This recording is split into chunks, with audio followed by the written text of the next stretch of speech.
A kindly-looking old woman is carrying groceries into her home. When she closes the door, a crack forms in the wall, and a tile slides down off her roof, crashing to the ground and shattering. The next day, the local builder seems confused. He just fixed a similar problem a week ago at another house, and another the week before that. He'll patch this crack just like he did before and repair the roof, but as he does so, he can't help but think he'll be at another house with the same problem soon. Old people are like this sometimes, though, breaking things on purpose to get someone to come visit them. Oh well, as long as the money is right, he'll keep doing the repairs. That evening, the old woman is in bed when she's woken up by something falling onto her face.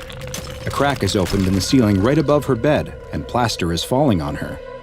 What is happening to this house? She would have to call the builder again in the morning and let him know that it was getting worse.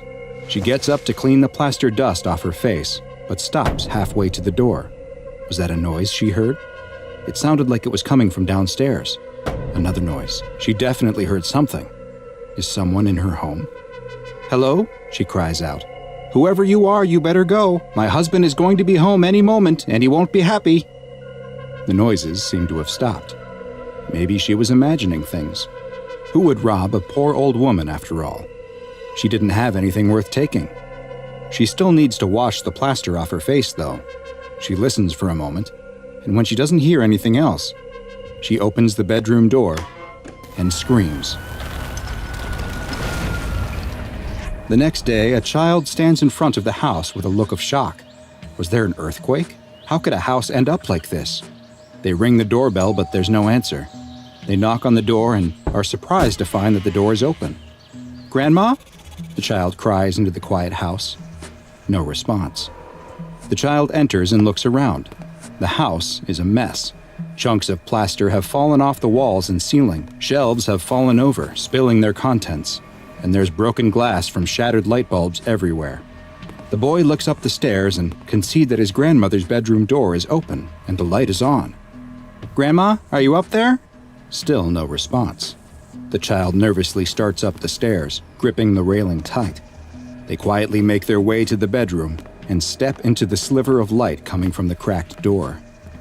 The child pushes the door open to find their grandmother on the floor. Only, it isn't their grandmother. Whatever this is looks like their grandmother, but like she has been stretched and twisted, her body bent at angles where no joints exist. The child is paralyzed with fear, unable to do anything but stare. But the nightmare isn't over yet, because their grandmother is still alive.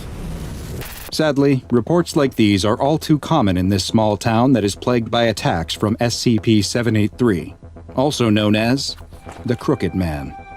SCP-783 is an extremely dangerous anomalous creature that is currently plaguing the population of Tembe, a small rural village in Oxfordshire, England. Every 12 years during the fall and winter months, SCP-783 will engage in a period of hostile behavior that lasts for roughly 70 days, during which time it will target and attack people who are indoors and alone after sunset. Those targeted by SCP-783 will find that the building they are in rapidly deteriorates, causing damage and creating structural integrity issues. These often appear as cracks on the outside of the building that lead to the buildings taking on a crooked appearance. Unfortunately, while the SCP Foundation is aware of both the location and the periods within which SCP-783 operates, it has so far been unable to prevent any attacks. Additionally, the Foundation has yet to be able to produce either an image or even a physical description of SCP-783 due to the effect it has on recording equipment. Cameras set up to capture the anomaly produce only distorted or corrupted footage, leaving its appearance a mystery. Victims targeted by SCP-783 meet a fate that is, in many ways, worse than death. Their bodies will experience extreme deformations, as their bones suffer dozens of fractures and are stretched and twisted in various unnatural directions. They are then healed by the rapid generation of cartilage and the growth of extra skin to cover the new elongated limbs, leaving the victims a malformed knot of gnarled extremities. Some of the cases are quite severe, with one victim having just their forearm extended to over 2.4 meters, and another who was left stretched to 12.5 meters in height. Despite the gruesome injuries suffered, The majority of victims are still alive following the attacks, though they will more often than not be left completely paralyzed, in a persistent vegetative state, or both. 27 victims of SCP-783 are currently being held in a long-term care facility within a wing of a local hospital that was requisitioned by the Foundation specifically for the care and treatment of 783 victims. Like many of the anomalies that the SCP Foundation investigates and contains, many of the residents of Tembe appear to have some awareness of the Crooked Man, and the anomaly has become something of a local boogeyman. Researchers have even documented local schoolchildren singing a nursery rhyme that appears connected and may even explain the origins of the creature. It goes, "There lived a crooked man who made a crooked deal. He kept a crooked cane and his catch in crooked creel. He stole a crooked child who cried a crooked squeal, and that crooked little man was broken on the wheel." A month before a recent SCP-783 period of activity was to begin, a Class D personnel, D-209, was sent to live in a Foundation-owned home in the village. Audio and video recording equipment was set up throughout the house in case the D-Class was targeted, in the hopes that some information could be gleaned should something take place. 43 days after he began living in the house, something finally did. One evening while in bed reading a book, D-209 heard noises on the ground floor of the home. Cameras on the first floor experienced corruption and showed only a distortion moving through the house.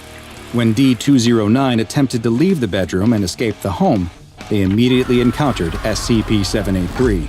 During a period of time that lasted roughly 5 hours, their bones were broken numerous times and reset over and over, leaving D-209 a twisted mass of flesh and bone. Strangely, at the exact same time that D-209 was being attacked,